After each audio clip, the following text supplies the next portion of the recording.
As a transportation instructor specialist, what are some of the hazards that you experienced or were told about from drivers that they faced during disaster situations during Hurricane Sandy? Well, I mean, in my experience with Sandy, I can honestly tell you that we were caught in a very precarious position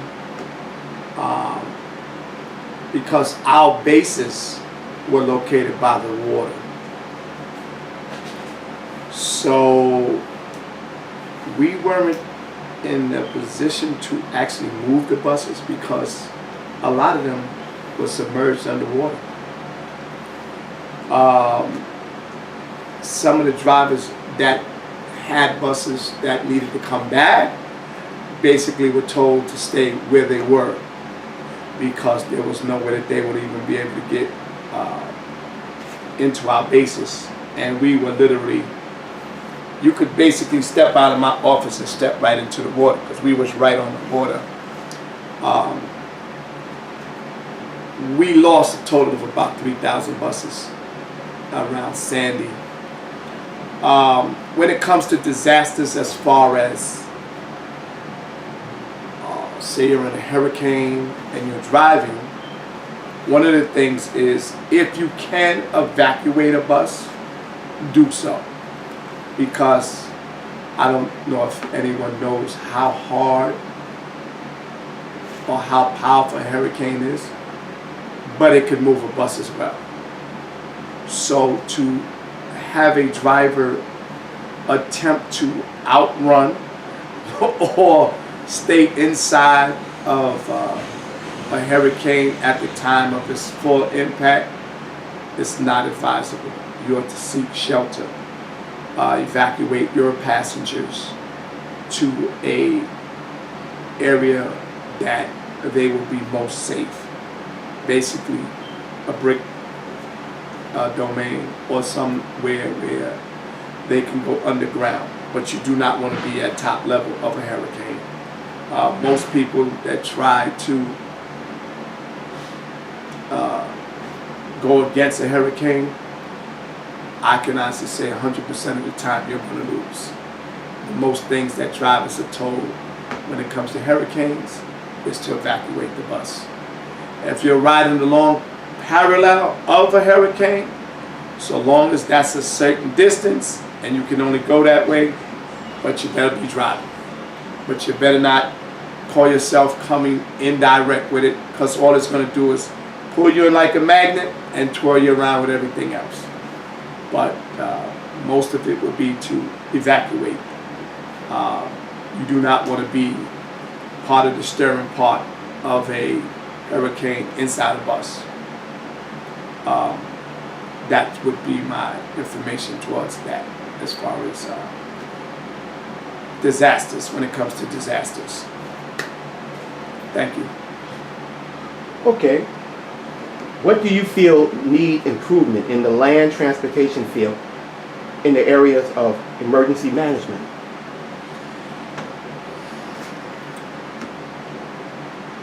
A lot of the more private transportation industries need to educate their drivers, just as well as city municipality. They train their drivers. A lot of private industries, which they are doing now, need to educate a lot of drivers, because just driving is not what transportation is all about, especially if you are a over-the-road driver. Natural disasters as well as the natural hemisphere can happen at any time. You have to be prepared, especially being that you are responsible for a substantial amount of personnel on your bus, and you need to know certain emergency evacuations. So with that being said, I would think that a lot of drivers need to be educated, and not just about the disaster, but the type of personnel you may have on your bus. you have people who may have asthma? What do you do with pregnant women? What do you do if you have a disabled individual, personnel in wheelchairs? You have to be knowledgeable of how to handle certain passengers with a lot of sensitive safety direction. And most private companies don't do that, and they need to be aware of that at that time. Okay. What advice can you share to those individuals who are already working in the field as a public work driver, an accessorized driver, or even a cabbie, when they may face themselves caught in a disaster type situation? Basically, to remain calm. Your passenger is your first priority. Your means of escape depends on everything. And at that time, you are responsible for everybody. So that's where the education come back in as far as all of these disasters. May you be pushing a accessorized cab or a cab or a bus, you know, going down the street and it goes from broad daylight to extreme darkness.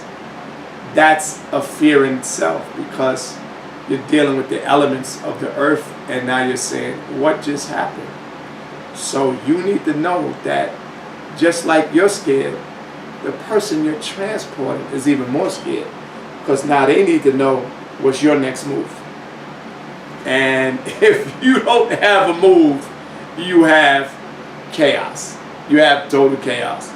And you may have 3 people in the car. Accessorized, you may have 3 people, but these persons of interest is in wheelchairs. What do you do? So you need to be educated. And God forbid, if you're on a bus, you could have anywhere from 5 to 65 people. Most people need to know that you know what you're doing, and they know that you're in charge. And if you don't, you'll have more, not only an emergency disaster, but you'll have a direct disaster that you'll never overcome. Okay, thank you. And it has been an eye-opening and a blessing to understand the ways of land transportation in large vehicles and as well as small ones. Is there anything else you can tell our audience about that you'd like to say before we sign off here? I also like to thank you for having me. It's been a pleasure. It's always a pleasure. Actually, we go back a long way. As far as the audience is concerned, just primarily, safety sensitive operations is something that never should be taken for granted. Preparedness, awareness is something that should never be taken for granted. People move every day on status. When I say that, I say people get in cars sometimes. Really, some people drive 67 Chevys to today. We in 2017. But some people drive a Maserati. Person in the 67 Chevy will go 10 miles an hour. He's enjoying the authenticity of his vehicle. A person that's driving a 2017 Maserati wants to show you how fast his car can go. Who has the lesser of danger or the more respect for the road? Status is one that has to be monitored, and it comes with age and experience. But with that being said, I just want to let everybody know to be safe out there. Think about what you're doing. Disasters is something that we have no control over. But again, if you can find it in your time, look for some sort of organization that will allow you education on how to conduct yourself during disasters, whether it be on land, sea, or water, or air. you find yourself feeling a lot more comfortable.